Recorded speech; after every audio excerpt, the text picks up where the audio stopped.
Oh, I'm sorry. I don't know who this is, but I'm gonna marry.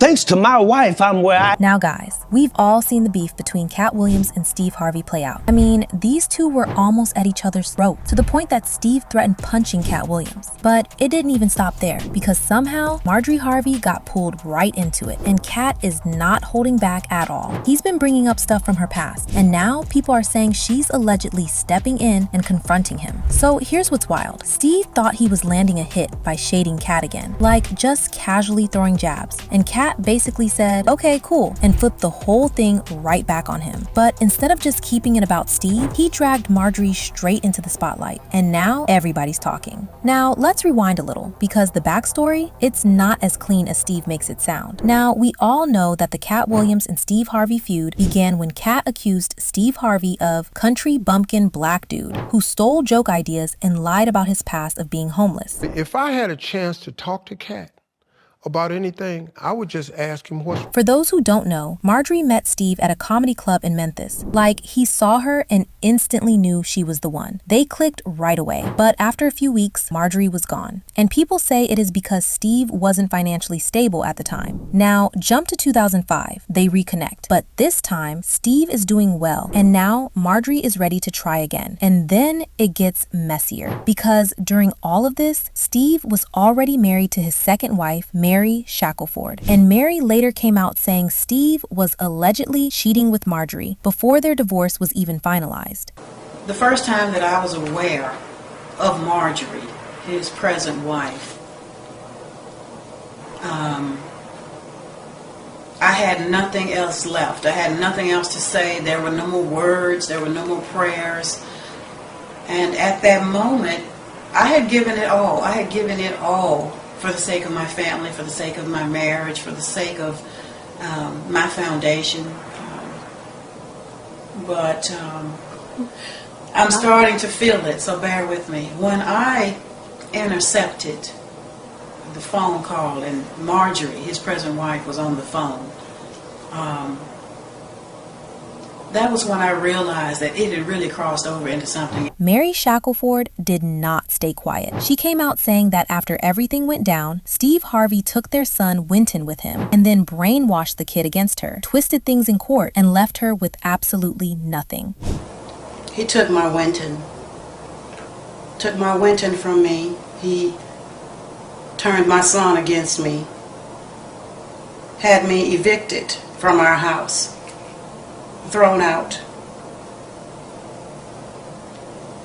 All the businesses, all the money, the cars. At a moment when I was down and devastated, he maneuvered everything. He manipulated the courts, everything against me. He went to court and under oath said that on his own he had built this whole thing by himself. Marjorie Harvey was the one calling the shots behind the scenes, allegedly pushing him to completely ice Mary out. Marjorie encouraged Steve to paint Mary as crazy in the media, and Steve, he leaned into it heavy. He started going public, calling Mary bitter and toxic, even saying she was the one damaging their son. Now, here's the thing. Katt Williams has been hinting at this for a while. Like, he clocked the dynamic early, because no matter how much the story got polished publicly, a lot of people just weren't buying it. Before she ever became Mrs. Harvey, Marjorie had already been married twice. Her first husband was reportedly a man named Jim Townsend. According to reports, he was involved in major illegal activity, and people have claimed Marjorie wasn't just sitting on the sidelines. There have been allegations that she was connected to that world too, though nothing was ever proven in court against her. The FBI and DEA were investigating, and Jim was allegedly pressured to cooperate. He ended up getting hit with a major case involving large-scale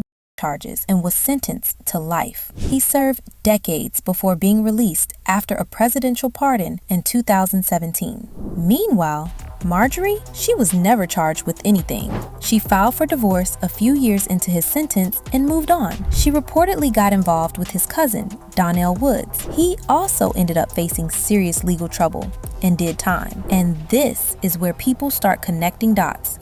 whether fairly or not. Because once Marjorie reconnected with Steve, right when his career was really taking off, that relationship with Donnell ended too. Then, in 2007, Steve and Marjorie officially got married, blended their families, and built this whole public image around being relationship goals. Steve even adopted her 3 kids, Morgan, Jason, and Lori, while already having 4 of his own. Fast forward to now, and they're out here giving relationship advice, talking about love, loyalty, blended families, all of that. But people online, they haven't forgotten any of this. And lately, there's been a whole other conversation bubbling up, especially around Lori. Some people feel like Marjorie really pushes her into the spotlight, always tying her image to high-profile relationships, all while practically ignoring her other kids. Apparently, she's the one teaching Lori exactly how to play the dating game. Don't ever try to fit in when God has clearly created you to stand out. Always be a lady.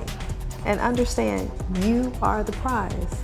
Now, the internet has had a lot to say about this, and understandably so, because people do have opinions. One comment said, Steve always gives advice about peace. He went left. As far as his wife Marjorie, her past speaks for herself. He cheated on his ex-wife and took her son completely away from her. Karma is real. Marjorie is going to see who God is karma real. And then it just kept going. Another person added, Marjorie is a gold digger and trained her daughter Lori to be one too. But it didn't stop there either. Someone else came in saying, wasn't she going with Steve Harvey's cousin first? Not to mention the dealer she was with before him. Steve cut his own children off and claimed her daughter as his. Lady Heroine is the perfect fitting name for her. So yeah, you can see the direction this is going. The comment section is basically full of people bringing up her past and drawing their own conclusions. But I want to hear from you guys. What do you think really happened here? And what do you make of everything that's coming out so far? Let me know your thoughts down in the comments below. And if you made it this far, don't forget to smash that like button and subscribe so you don't miss any updates on this story.